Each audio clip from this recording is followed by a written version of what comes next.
In the ancient town of Umwade, the name Odu carried weight. When elders gathered beneath the Irako tree, when disputes were settled in the village square, when harvest festivals filled the air with music and palm wine, the family of Odu was always mentioned with pride. The Odu lineage was known for one thing above all: brilliance. Old men would say, if you want wisdom, go to Odu's compound. And Odu lived up to that reputation. He had 6 children, 4 boys and 2 girls. From the time they could walk, he told them, your mind is your inheritance. Guard it. Sharpen it. Use it. Their mother, a quiet but strong woman, reinforced discipline with love. She believed education was the ladder that would carry her children beyond the dusty roads of Umwade. Odu spared no expense. He sold portions of farmland. He traded more yams than his neighbors. He denied himself comfort. Also, his children could attend the best schools in the city. And the results made the village proud. The first son became a medical doctor. The second became a lawyer. The third became an accountant.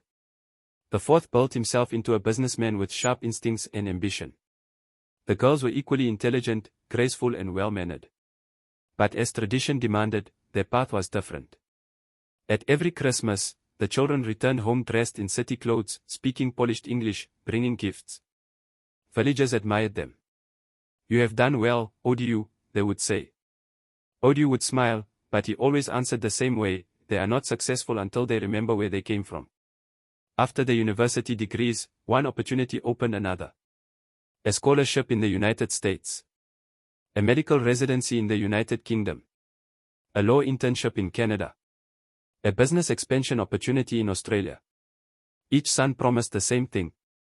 Papa, we will go and improve ourselves. We will return. We will build something great here. Odu believed them. Their mother cried quietly the night the first plane took off.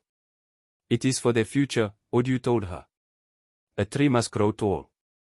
But neither of them realized that sometimes, when trees grow too far from their roots, they forget the soil that fed them. The sons thrived overseas. The doctor built a respected medical career.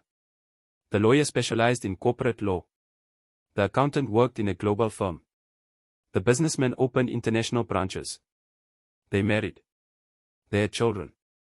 They bought houses with mortgages and white fences. Life became comfortable. Phone calls home became shorter. Visits became less frequent. Then years passed between trips. We are busy, they said. Flights are expensive. The children have school. Next year, Papa. Next year. The daughters had married men in a neighboring town, as tradition dictated. They visited their parents more often than their brothers did. They brought grandchildren who ran barefoot across the ancestral compound. But in Umwade, custom was firm. A daughter could not inherit her father's land. The ancestral home belonged to the sons. And the sons were far away. Time is patient. It waits. Odu grew older. His steps became slower. His once strong voice softened. His wife's hair turned completely white. They would sit in the evenings on the veranda, staring at the empty courtyard. Do you think they will come this Christmas? She would ask. Yes, he would say, even when he wasn't sure. Some Christmases passed with no one arriving. Villagers began whispering. The Odu compound is too quiet. Success has taken their sons. The roof began to leak during rainy season. Termites started eating at wooden beams. The once vibrant house slowly faded. First, their mother fell ill. The doctor's son arranged for private hospital care from overseas. Money was not the issue. But money could not sit by her bedside in the night. Money could not hold her hand. Only the daughters were physically present when she took her final breath. The sons flew in for the funeral. They arrived in expensive suits. They organized the grand burial. They slaughtered cows. They fed the village. People praised them. They have done well. But after the final prayer, after the last condolence, after the dust settled, they left. Odu watched their cars disappear down the red road. He felt something deeper than grief. He felt emptiness. A few years later, Odu himself passed away quietly in his sleep. This time, the sons came again. Another large funeral. Another gathering. Another departure. After the burial, the ancestral house locked its doors. And this time, no one came back. Seasons changed. The paint peeled. The gates rusted. Grass swallowed the pathway. The once proud compound became a ghost of itself. Children in the village used to pass by and whisper, "That was Odu's house." Was. The daughters could not claim it. Tradition would not allow it. The sons argued occasionally over WhatsApp about what to do with the property. "Let's sell it." "No, keep it. We'll renovate next year." But next year never came. Their own children, born abroad, grew up speaking foreign accents. They knew more about snow than Hamilton. They celebrated holidays their grandparents never knew. Some of them had never stepped foot in Umwade. One even once asked, "Dad, do we really have a village?" And the father hesitated before answering. In Umwade, new families rose. New compounds were built. New leaders emerged. The name Odu slowly faded from daily conversation. There were no grandchildren running in the courtyard. No one maintaining the ancestral compound. No one tending the old farmland. A lineage that once shone brightly became a story elders told with a sigh. They were brilliant, the old men would say. But brilliance without roots fades. Years later, the second son, the lawyer, returned briefly for a business matter in Nigeria. On impulse, he drove to Umwade. He stood in front of the old compound. The gates were crooked. The walls cracked. The roof partially collapsed. He felt something heavy in his chest. Memories flooded back, running barefoot. His mother's laughter. His father's firm voice teaching discipline. He realized something painful. They had inherited education. They had inherited ambition.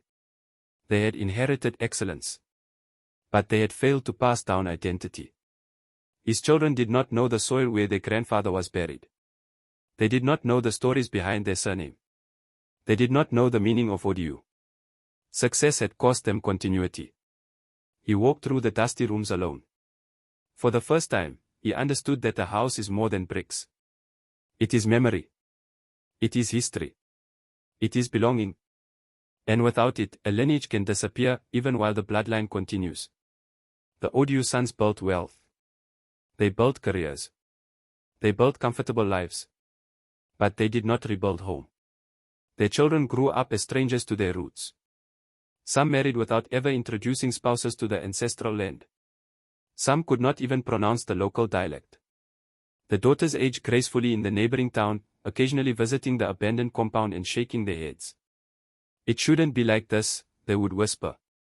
But tradition bound their hands. And so the house stood, empty. A monument to achievement. A warning about forgetting. A silent testimony that lineage is not preserved by success alone. It is preserved by presence. Yes, during one rainy season, a violent storm swept through Umwade. Roofs were torn away. Mud houses melted into brown rivers of clay. One of those homes belonged to a widow named Mama Amora. Her husband had died years earlier, leaving her with 3 small children. She survived by selling vegetables in the market. When the storm destroyed her mud house completely, she had nowhere to go. For days, she and her children slept in the church veranda. The village elders gathered under the iroko tree to discuss her situation. One elder cleared his throat. "There is a house standing empty." Everyone knew which house he meant. Odu's compound. Another elder hesitated. "That house belongs to his sons overseas." A long silence followed. Then the oldest among them spoke slowly. "For how many years has it stood empty? Have they come to repair it? Have their children returned to claim it? A house abandoned for so long loses its voice." They sent messages to the sons abroad. Some replied vaguely. "Do what you think is best for now. We will decide later. We are busy." Later never came. And so, after careful discussion, the elders made a decision. They allowed Mama Amara and her 3 children to move into the abandoned compound, not to own it, but to live in it and restore it so it would not collapse completely. The first day Mama Amara stepped into the compound, she removed her slippers at the entrance. She bowed her head. "This is not my father's house," she whispered. "But I thank God for shelter." Her children ran through the courtyard, their laughter breaking years of silence. She patched the leaking roof with zinc sheets donated by villagers. She swept years of dust from the floors. She cleared the overgrown grass. She planted vegetables where weeds once grew. Slowly, life returned to the Odu compound. Smoke rose from the kitchen again. Water splashed in the courtyard. Children's voices echoed against the old walls. Villagers passing by would pause. "It is good to hear laughter there again," they said. But there was also something bittersweet about it. The compound that once held Odu's proud lineage was now being preserved by a widow with no blood ties to the family. One evening overseas, the businessman's son received a message from a distant cousin. "Did you hear? A widow is living in your father's house." He felt offended at first. "Our house," he said sharply. "How can strangers live there?" But when was the last time he had visited? 10 years. When was the last time his children had walked that soil? Never. The anger softened into discomfort. He scrolled through photos sent by the cousin. The courtyard was cleaner than it had been in years. The walls freshly patched. A small garden blooming. The house looked alive. For the first time, he felt replaced. Not legally. Not by ownership. But by presence. Back in Umwade, Mama Amara's children began to grow. They attended the local school. They greeted elders respectfully.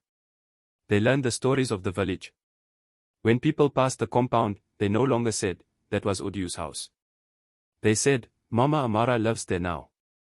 The identity of the space slowly shifted. Not by inheritance papers. But by daily life. The daughters of Odu would sometimes visit. They stood quietly in the courtyard, watching the widow cook over firewood in the same kitchen their mother once used. One of them whispered, with tears in her eyes, "If our brothers had returned, this would not have happened." But tradition had tied their hands. And absence had created opportunity. Years of abandonment had done what no enemy could do. It erased ownership through silence. The Odu sons had titles. They had foreign passports. They had children who spoke with accents polished by distant lands.